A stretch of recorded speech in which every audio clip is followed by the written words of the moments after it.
உன் ஃப்ரெண்டு யாருன்னு சொல்லுப்பா, நீ யாருன்னு சொல்றேன் அப்படின்னு பொதுவா நம்ம ஊர்ல சொல்லுவாங்க.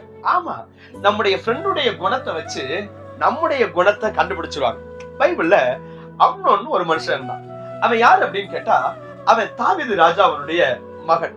இவனுக்கு ஒரு ஆசை வருது. அந்த ஆசையை நிறைவேற்றுவதற்கு இவனுடைய நண்பன் யோனதாப் ஒரு ஆலோசனை சொல்றாங்க.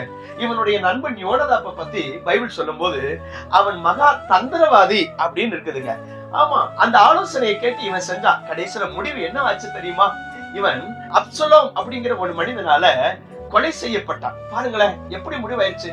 இப்படித்தான் பல நேரத்துல நம்ம தவறான மனிதர்களோட நட்பு வச்சிருக்கிறதுனால, தவறான மனிதர்களோடு உறவு வச்சிருக்கிறதுனால, அவங்களுடைய வார்த்தையை கேட்டு செயல்படும் போது தவறான காரியங்கள் நம்முடைய வாழ்க்கையில நடைபெற்றதுங்க. ஒருவேளை இன்னைக்கு உங்க ஃப்ரெண்ட்ஷிப் எப்படி இருக்குது அப்படின்னு நீங்க யோசிச்சு பாருங்க. அதத்தான் பைபிள்ல அழகா ஒரு வசனம் இருக்குது.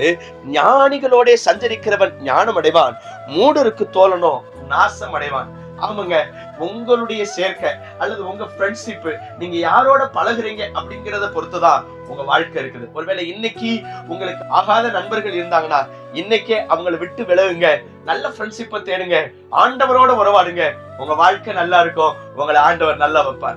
God bless you.